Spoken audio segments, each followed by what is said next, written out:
الرحمن الرحيم مالك يوم الدين وأشهد أن لا إله إلا الله وحده لا شريك له وأشهد أن محمدا عبده ورسوله أما بعد عزیز طلبہ آپ کا یہ اہم پروگرام اپنی اختتام کو پہنچا جو معنویت سے بھرپور اور حالات کے تناظر میں معلومات کا گنجینہ ہے۔ البتہ آپ کی تقریریں سنتے ہوئے بعض خوشگوار تاثرات کے ساتھ بعض ایسے مرحلے بھی پیش آئے کہ پیشانی تھوڑی دیر کے لیے شکن آلود بھی ہوئی۔ مجموعی اعتبار سے پروگرام جو میرے عزیز طلبہ نے پیش کیا ہے وہ بہتر اور انداز بیان کے اعتبار سے انتہائی اچھا ہے۔ بعض دفعہ بعض خطبہ کے انداز بیان سے ذہن و دماغ پہ وہ بہترین تاثر بنا کہ دماغ بلندیوں کی فضا میں پرواز کرتا ہوا نظر آیا، مگر جب ذہن کی طرف پلٹا تو معلوم یہ ہوا کہ عناصر سے اس بات کو ملانے کی کوشش کی تو دونوں میں کوئی تال میل نظر نہیں آیا۔ عرض اچھا ہے، انداز اچھا ہے، اسلوب اچھا ہے، مگر معلومات کی قلت یا معلومات کی عدم موجودگی آپ کے انداز کو زیرو بنا دیتی ہے۔ بعض طلبہ نے اتنی شاندار تقریر کیا ہے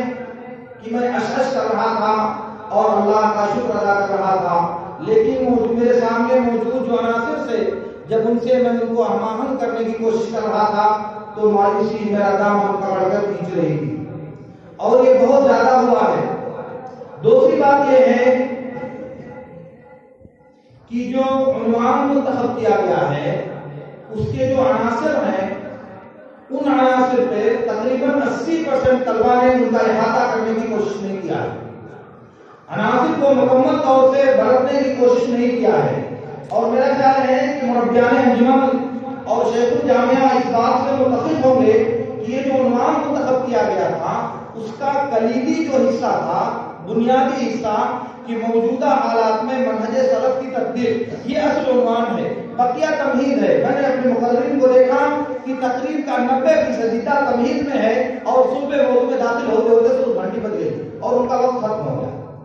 تو جو مطلوب ہوتا ہے دھیان اس پر دیا جاتا ہے اور جو مطلوب نہیں ہوتا اس کو جانبی ہی رکھا جاتا ہے۔ 2 3 یا 4 کو چھوڑ کر کے بقیہ تمام لوگوں نے ایسے ہی کیا ہے۔ ایک اور بات کہ جو عام طور سے بلکہ تقریباً 1 2 کو چھوڑ کر سارے لوگوں نے کیا ہے کہ وہ حل پیش کر رہے ہیں کہ صبر اپنایا جائے، تقویٰ اپنایا جائے، ایمان اپنایا جائے، دعا کی جائے، قنوت نازلہ کا اہتمام کیا جائے۔ یہ آپ سے مطلوب ہی نہیں ہے سرے سے، یہ اس مضمون کا جز ہی نہیں ہے کہیں سے، نہ دور سے نہ نزدیک سے۔ آپ کو کیا کہا گیا ہے کہ جو صورتحال موجود ہے اس صورتحال کو سلف کی روشنی میں فٹ کیجیے، سلف نے کہاں اس کی نظیر ہے اس پر منتقل کر کے دکھا دیجیے، وہ صحیح ہے یا غلط ہے، کرنا ہے نہیں کرنا، یہ آپ سے سوال نہیں کیا گیا۔ اس لیے عناصر میں آپ کو یہ بات نہیں دی گئی کہ مل مسوج منہا، اس سے نجات کا طریقہ کیا ہے یہ آپ سے پوچھا نہیں گیا۔ آپ کیوں بتا رہے ہو اس بات جو آپ سے مطلوب نہیں ہے، جو آپ سے کہا نہیں گیا بتانے کے لیے، آپ کیوں وہ بات بتا رہے ہو؟ اسی لیے آپ دوسری جوانی میں بھٹکتے رہے۔ تقریر آپ کی بہت اچھی ہے، عرض آپ کا بہت اچھا، سننے میں ذہن و دماغ مشغول ہو جاتے ہیں، مگر معلومات جہاں پیش کرنے کی بات ہو، جہاں علمی دلائل دینے کی بات ہو، وہاں غیر متعلق چیزوں میں آپ اپنا وقت ضائع کر کے کیا کہو گے؟ ممتحن آپ کو نمبر کہاں سے دے گا؟ سننے والے کہیں کہ بہت اچھی تقریر کیا، لیکن جو سن رہا ہے نمبر دے رہا ہے وہ موازنہ کر رہا ہے آپ موجودہ عناصر اور آپ کے تقریری معلومات سے، تو کیا کرے گا وہ؟ بہرحال یہ بات میں عرض کر رہا تھا، اسی طرح سے تمام خطبہ نے تقریباً دفعہ 370 کا ذکر کیا، مگر کسی بھی خطیب نے 371 کا تذکرہ نہیں کیا۔ کیوں؟ اللہ عالم، کیونکہ دفعہ 370 کشمیر کے مسلمانوں کو خصوصی درجہ دینے کے لیے بنائی گئی تھی، وہ کینسل کر دی گئی۔ اسی کے بالمقابل کشمیر کے بدل میں دوسری جو ریاستیں ہیں ان کے لیے دفعہ 371 بنائی گئی ہے، وہ ان صوبوں کو خصوصی درجہ دیتی ہے۔ جیسے کشمیر کو یہ دفعہ خصوصی درجہ دیتی تھی، لیکن فرق یہ ہے کہ کشمیر کی اکثریت مسلم ہے اور دفعہ 371 والے صوبوں کی اکثریت غیر مسلم ہے، اس لیے اسے تعارف کرنے کی کوشش نہیں کی گئی ہے، اس لیے اس پر بھی نظر رکھنی چاہیے۔ اب یہ جو موضوع ہے اور اسے متعین کرنے کا جو مقصد ہے وہ یہ تھا کہ آپ موجودہ حالات میں جو لوگوں کے بولنے، کہنے، سننے اور سنانے کے جو انداز ہیں آپ انہیں دیکھیں، آپ انہیں پڑھیں، آپ ان کا مطالعہ کریں اور پھر اس کی روشنی میں یہ جستجو کریں کہ جو رہنمائی، جو ہدایت اور جو روشنی آپ کو زمانے نبوت اور ان کے متبعین سے مل رہی ہے، دونوں کے درمیان آپ مقارنہ کریں۔ اس سے آپ کی ذہنی افق میں، اس سے آپ کی معلومات میں، اس سے آپ کے علم میں جہاں گہرائی اور گہرائی پیدا ہوگی وہاں آپ کو یہ تجربہ بھی ملے گا کہ آنے والے حالات میں ملت کو درپیش جو مسائل آپ کی زندگی میں آنے والے ہیں ان کو اگر ان جیسے حالات سے فٹ کرنا پڑے، اسے منطبق کرنے کی ضرورت پیش آئے تو کیسے اس کو منطبق کیا جائے گا۔ اس لیے اس کا جو اس کے پیش نظر جو ہدف تھا وہ یہ تو تھا ہی کہ موجودہ حالات میں آپ کو ایک بہتر رہنمائی اور ایک بہتر راستہ ملے، لیکن اس کے بعد آگے آنے والے دنوں میں اگر اس طرح کی صورتحال سے ہمیں دوچار ہونا پڑے تو پھر اس کی تربیت کی شکل اور اس کی صورت کیا اپنائی جائے گی۔ اور اسی کے ساتھ یہ بات ذہن نشین رہنی چاہیے میرے بھی اور آپ کے بھی کہ اس دنیا میں جتنی ضرورت عمل کی ہے، اس دنیا میں جتنی ضرورت حرکت کی ہے، اس دنیا میں جتنی ضرورت اقدام کی ہے، اس سے کئی ہزار گنا زیادہ انسان کو ضرورت تفکیر کی ہے، اس سے کئی ہزار گنا زیادہ انسان کو سنجیدہ سوچ کی ہے، اس سے کہیں زیادہ انسان کو بہتر راہ عمل مرتب کرنے کی ہے، کیونکہ عمل سے پہلے اگر یہ تفکیر کا راستہ صحیح نہیں ہوگا تو ظاہر ہے کہ عمل کا راستہ آپ کو سیدھے راستے پر نہیں لا سکتا۔ آپ نے خوارج کی نظیر، خوارج کے واقعات دیکھے، بیان کیے، سمجھائے، اس میں آپ دیکھیں کہ ایک بات ان الحکم الا للہ قرآن کی ایک آیت ہے، قرآن کا ایک حکم ہے، لیکن فکری اعتبار سے جب اسے غلط رخ دینے کی کوشش کی گئی تو ان کا عملی اقدام کہاں پہنچا؟ لیکن وہ ادرکتہم لأقتلنہم قتل عدل، وہ مستحق ہوئے عمل کے باوجود، اقدام کے باوجود، کیونکہ تفکیر کا جو رویہ انہوں نے اپنایا وہ رویہ وہ نہیں تھا جو اللہ اس کے رسول کو مطلوب ہے۔ اور پھر بعد میں بھی آپ جب دیکھیں گے تو اس کی بے شمار مثالیں آپ کو ملیں گی۔ اس لیے یہ جو موجودہ صورتحال چل رہی ہے اس کے بارے میں مجھے لگتا ہے کہ آپ تمام خطباء اور سامعین سب نے یہ اندازہ لگا لیا ہوگا کہ موجودہ صورتحال ہماری اپنی بدعملیوں اور ہماری اپنی بدکرداریوں کا مسلط کردہ وہ بدلہ ہے جو اللہ رب العالمین نے ہماری بے ایمانی کی وجہ سے ہمارے سر پر مسلط کر دیا ہے۔ اس لیے اس صورتحال کو ہم اگر اپنے مذہب سے، اپنی شریعت سے منطبق کرنے کی کوشش کرتے ہیں تو یہ ہماری مزید ایک اور گمراہی کی بات ہوگی، کیونکہ موجودہ حالات کا جو جبر ہے، موجودہ حالات کے اجبار کا جو تقاضا ہے وہ تقاضا ہم سے اس بات کا مطالبہ کرتا ہے کہ ان پریشانیوں کو ختم کرنے کے لیے، ان پریشانیوں سے بردازمہ ہونے کے لیے وہ راستہ اپنایا جائے جو راستہ ہمیں ان پریشانیوں سے نجات دے سکے۔ چونکہ اجتماعی اعتبار سے یا جماعتی اعتبار سے یا قومی اعتبار سے یا ملکی اعتبار سے ہم نے جو طرز عمل اور طرز زندگی اور طرز معیشت اپنایا ہوا ہے اس میں ہم نے دین کے نظام کے مطابق زندگی گزارنے کا حد و پیمان نہیں کیا۔ ہاں، انفرادی طور پر، ذاتی طور پر، اپنے طور پر ہم دین پر عمل کرنے کے لیے آزاد ہیں، مگر ہمارے جو جماعتی مسائل ہیں، حدود کی تنفیذ، کفارات کا نظام، شریعت کے اجتماعی مسائل مل کر کے ادا کرنے کا نظام، جس میں جہاد اور خمس اور فے اور اس طرح کے دوسرے مسائل آتے ہیں، اس کو ہم نے یہاں اپنے اوپر عمل کر برتنے کا عہد و پیمان ذاتی طور پر تو صحیح مگر جماعتی طور پر ہماری مجبوری ہے، جماعتی طور پر ہمارا اضطرار ہے۔ اس لیے اس اضطرار کی روشنی میں جب مسائل کو دیکھا جائے گا تو اسی مجبوری کی روشنی میں اسے حل کرنے کی کوشش کی جائے گی. اور آپ کو معلوم ہے کہ الضرورت تقدر بقدرها، عام حالات میں جو احکام ہوتے ہیں وہ مجبوری کی صورت میں فٹ نہیں ہوتے، یا مجبوری کی صورت میں ان احکام کو فٹ نہیں کیا جاتا. اور مجبوری کے جو احکام ہیں، ضرورت کے جو احکام ہیں، ان کو عام حالات پر منتقل کرنا ظاہر ہے کہ انتہائی گمراہی کی بات ہوا کرتی ہے. اس لیے میں جو بات آپ سے بتانا چاہتا ہوں، اور ہم میں سے بیشتر خطبہ نے وہ بات ہمارے سامنے رکھی ہوئی ہے کہ جو نظام اور قانون بنایا جا رہا ہے، جو نظام اور قانون مسلط کرنے کی کوشش کی جا رہی ہے، اساسی اعتبار سے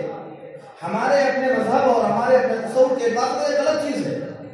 کیونکہ قانون بنانے کا جو اختیار ہے،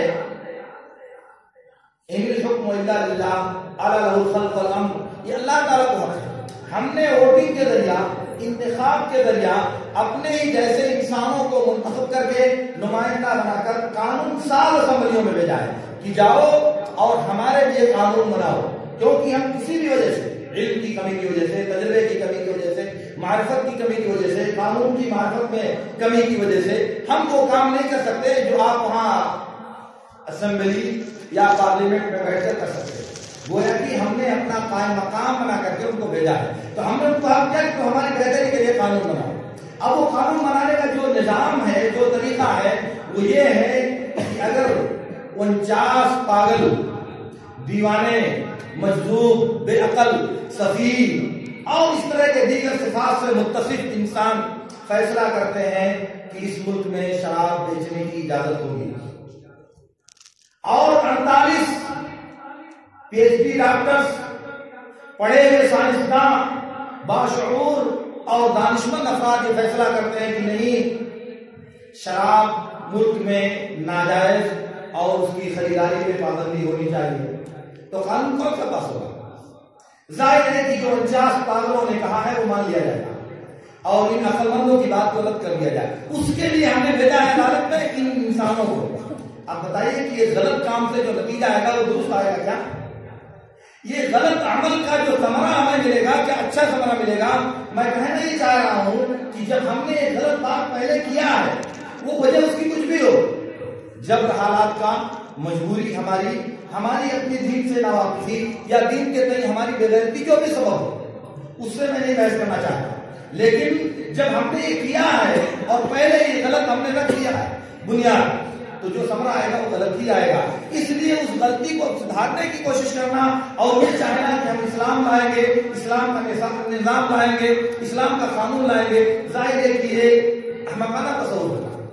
یہ ایک غیر معقول تصور ہوگا. اس لیے انہی حالات میں رہ کر کے ان میں بہتر چیزوں کی جستجو جب تک ممکن ہے وہ کی جائے گی. میں یہ نہیں کہتا کہ اسلام کو لانے کی کوشش، اسلام کو برتنے کی کوشش، اسلام کو نافذ کرنے کی جدوجہد کو رد کر دیا جائے یا اسے نگلٹ کر دیا جائے، لیکن جو وسائل میسر ہیں، جو اسباب مہیا ہیں، انہی اسباب کی روشنی میں کسی بات کو فیصلہ کیا جاتا ہے. تو جب تک ہمارے اندر یہ شعور بیدار نہیں ہوتا، ہمارے اندر یہ دینی غیرت زندہ نہیں ہوتی، ہمارے لوگوں کو دین کا یہ غم اور دین کا یہ درد پوری طرح سے بیدار نہیں کرتا، تب تک ظاہر ہے کہ یہ مجبوری تو آپ کو جھیلنی پڑے گی، یہ مجبوری تو تب تک آپ کو گوارا کرنی پڑے گی. اور اسی وقت کے لیے بات میں کر رہا ہوں کہ جب تک دین زندہ نہیں ہوتا، جب تک دین پر عمل کا جذبہ بیدار نہیں ہوتا، جب تک سماج دین کے لیے اپنے آپ کو برسر پیکار نہیں بناتا، تب تک کے لیے یہ ہماری مجبوری ہے. ان مجبوریوں میں ایک مجبوری کے ناطے دوسری مجبوری اگر گوارا کرنی پڑتی ہے تو ایسی صورت میں یہی دیکھا جائے گا کہ اس کو گوارا کرنے میں زیادہ شر ہے یا اس کو گوارا کرنے میں زیادہ شر ہے. اس کو اگر ہمارے سر پر مسلط ہو تو زیادہ برائی ہے، اگر اس کے علاوہ دوسری برائی ہمارے سر پر مسلط ہو تو اس میں زیادہ برائی ہے. یہ چیز ہمارے دیکھنے کی ہے اور ہمیں غور کرنے کی ہے. اس لیے جب بھی معاملہ آتا ہے اس طرح کی صورتحال کا تو ہمارے پاس جو نظیریں موجود ہیں، جب نبی صلی اللہ علیہ وسلم نے کہا تھا اس دیہاتی کو کہ پیشاب پورا کر لینے دو مسجد میں پیشاب کر رہا تھا، لوگوں نے روکا، نبی صلی اللہ علیہ وسلم نے کہا کہ اسے پیشاب کر لینے دو، لا تظلموا علیہ، بولو پیشاب مت کاٹو اس کا. تو اب ظاہر کا مطلب یہ نہیں تھا کہ یہ کرنا اس کا جائز ہے، لیکن نبی صلی اللہ علیہ وسلم کے سامنے دو چیزیں تھیں اور دونوں ناجائز تھیں. ایک تو یہ کہ مسجد میں پیشاب کرنا یہ ناجائز ہے، لیکن پیشاب کرنے والے کو روکا جائے تو مسجد تو پہلے گندی ہو چکی ہے، پاک نہیں ہوگی روکنے کی، اور مزید پیشاب کے قطرے دوسری چیزوں پر بھی پہنچ سکتے ہیں، اس کو درمیان میں پیشاب روکا گیا، وہ قطرے دوسری جگہوں میں بھی لگ سکتے ہیں، اس کے کپڑے میں لگ سکتے ہیں، اور تیسرے نمبر پر اگر اس کو پیشاب مثانے میں روکنے پر مجبور ہونا پڑا تو اس کو حبس البول یا مثانے کی کمزوری کی بیماری بھی لگ سکتی ہے۔ تو ایک طرف صرف ایک شر ہے کہ مسجد ناپاک ہو چکی ہے، اور دوسری طرف یہ بھی موجود ہے، اور اس کے علاوہ دوسری چیزیں بھی شر کی صورت میں نبی صلی اللہ علیہ وسلم کے سامنے موجود تھی۔ تو آپ نے ایک ہلکے شر کو یعنی مسجد کی ناپاکی کو گوارا کیا اور اسے پیشاب سے فارغ ہونے کی مہلت دی۔ اس طرح کے نظیریں جو شریعت میں ہمارے پاس موجود ہیں اور جو منہج سلف میں بہت سی جگہوں پر انتہائی نمایاں ہو کر ہمارے سامنے ہیں، بالخصوص حجاج بن یوسف ثقفی کا جو مکے پر حملہ یا پھر عراق کی اس کی جو گورنری کا زمانہ ہے، اس زمانے میں انس بن مالک، ابو برزہ اسلمی اور دیگر صحابہ کرام کی جو زندگی ہے، اگر اس کو آپ دیکھیں تو آپ کو اندازہ ہوگا کہ کس طرح سے دانش مندی کے ساتھ ان لوگوں نے اس وقت کو جھیلا تھا، اور کس دانش مندی کے ساتھ انہوں نے دو بری چیزوں میں سے، دو مصیبتوں میں سے ایک ہلکی مصیبت کو کس طرح سے گوارا کیا تھا۔ ورنہ اگر آپ دیکھنا چاہیں تو ابن القوا، مصعب بن زبیر اور اسی طرح سے مختار بن ابی عبید ثقفی اس زمانے میں جو شر اور برائی لے کر کے آئے تھے، جس طرح سے جان اور مال کی تباہی کا ذریعہ وہ لوگ بنے، اس کے بھی مقابل میں اگر انس بن مالک کی سیرت دیکھی جائے، ابو برزہ اسلمی کی سیرت دیکھی جائے، عبداللہ بن عباس کی سیرت دیکھی جائے، اور اسی طرح تابعین میں ایک سے ایک تابعین آپ دیکھتے جائیے، سعید بن مسیب اور ابن سیرین سے ہوتے ہوئے آگے تک، تو آپ کو سمجھ میں آئے گا کہ سلف کا جو در امتیاز رہا ہے وہ یہی کہ جب انسان کو دو شر میں سے کسی ایک پر مجبور ہونا پڑے تو شر کو اپنایا جائے جو کم ہو۔ جس صورتحال میں برائی کا شائبہ کم سے کم پایا جائے اسے گوارا کر لیا جائے۔ اسی لیے موجودہ جو صورتحال ہے وہ ایک شر ہے اور وہ پیداوار ہے ایک دوسرے شر کی، اس لیے اس شر کو دوسرے شر کے ذریعہ ختم کرنے کی کوشش اگر ہے تو یہ ہمارے اپنی مجبوری کی بات ہے، اس لیے اسے مجبوری ہی تک کرنا چاہیے اور اس پر اسلام کا لیبل لگانے کی کوشش نہیں کرنی چاہیے، کیونکہ اگر عمل نہیں کر سکتے، اگر دین کو برپا نہیں کر سکتے تو یہ آپ کی مجبوری ہے، آپ خاموش رہیں، مگر اسے جو دین نہیں ہے دین بنانے کی کوشش، جو شریعت نہیں اسے شریعت بنانے کی کوشش، جو شریعت کی تعلیم نہیں ہے اس پر شریعت کی تعلیم چسپاں کرنے کی کوشش، یہ اس سے بڑا جرم ہوگی ہمارے لیے۔ اس لیے اسے تو باقی رہنے دیں، اسے تو محفوظ رہنے دیں۔ البتہ آپ کو آپ کی یہ سماجی زندگی، آپ کی یہ معاشرتی زندگی اور آپ پر مسلط کی جانے والی یہ انارکی کی زندگی کس حد تک آپ اس کا سامنا کر سکتے ہو، وہ آپ اپنے وسائل، اپنے اسباب اور اپنی استطاعت کے اعتبار سے اس کا سامنا کر سکتے ہو۔ اس لیے اس کو اسی طرح میں دیکھنے کی کوشش کرنی چاہیے۔ مجھے لگتا ہے کہ انشاءاللہ میری بات واضح ہوگی، اور جو پیغام میں آپ کو دینا چاہتا ہوں وہ یہ ہے کہ اس مضمون کو منتخب کر کے یہ مطلوب نہیں تھا کہ آپ اس کا حل پیش کریں، یہ کیجیے وہ کیجیے، نہیں، مطلوب یہ تھا کہ جو صورتحال ہے اس صورتحال کی رہنمائی ہمیں وہاں سے ملتی ہے یا نہیں ملتی ہے، تو کیسے دونوں کے درمیان مماثلت اور ایک کو دوسرے کے لیے نظیر کیسے بنایا جا سکتا ہے، بس اتنی سی بات آپ سے مطلوب تھی۔ اور یہی بات ابھی میں نے آپ سے عرض کیا ہے کہ موجودہ جو حالات ہیں وہ حالات ہمارے اوپر مسلط کیے جا رہے ہیں، وہ کوئی بھی ہو جائے، اس کی وجہ ہمیں یہ معلوم ہے، اس کا سبب ہماری بے بدعملی ہے، یہ بھی واضح ہے، اس لیے اس میں پڑھنے کی ضرورت نہیں ہے، لیکن اس کے لیے اگر رہنمائی ملتی ہے، اگر اس کے لیے ہدایت تلاش کرنی ہے تو زمانے سلف کی طرف دیکھا جائے اور جو رہنمائیاں موجود ہیں انہی سے اجالا اور روشنی لے کر اس معاملے سے نپٹنے اور اس میں آگے بڑھنے کی ضرورت ہے۔ بس اللہ رب العالمین سے میری دعا ہے کہ اللہ رب العالمین ہمیں ان باتوں کو سمجھنے اور ان پر عمل کرنے کی توفیق عطا فرمائے۔ واخر دعوانا الحمد للہ رب العالمین۔ اقول ما تسمعون واستغفر الله لي ولكم۔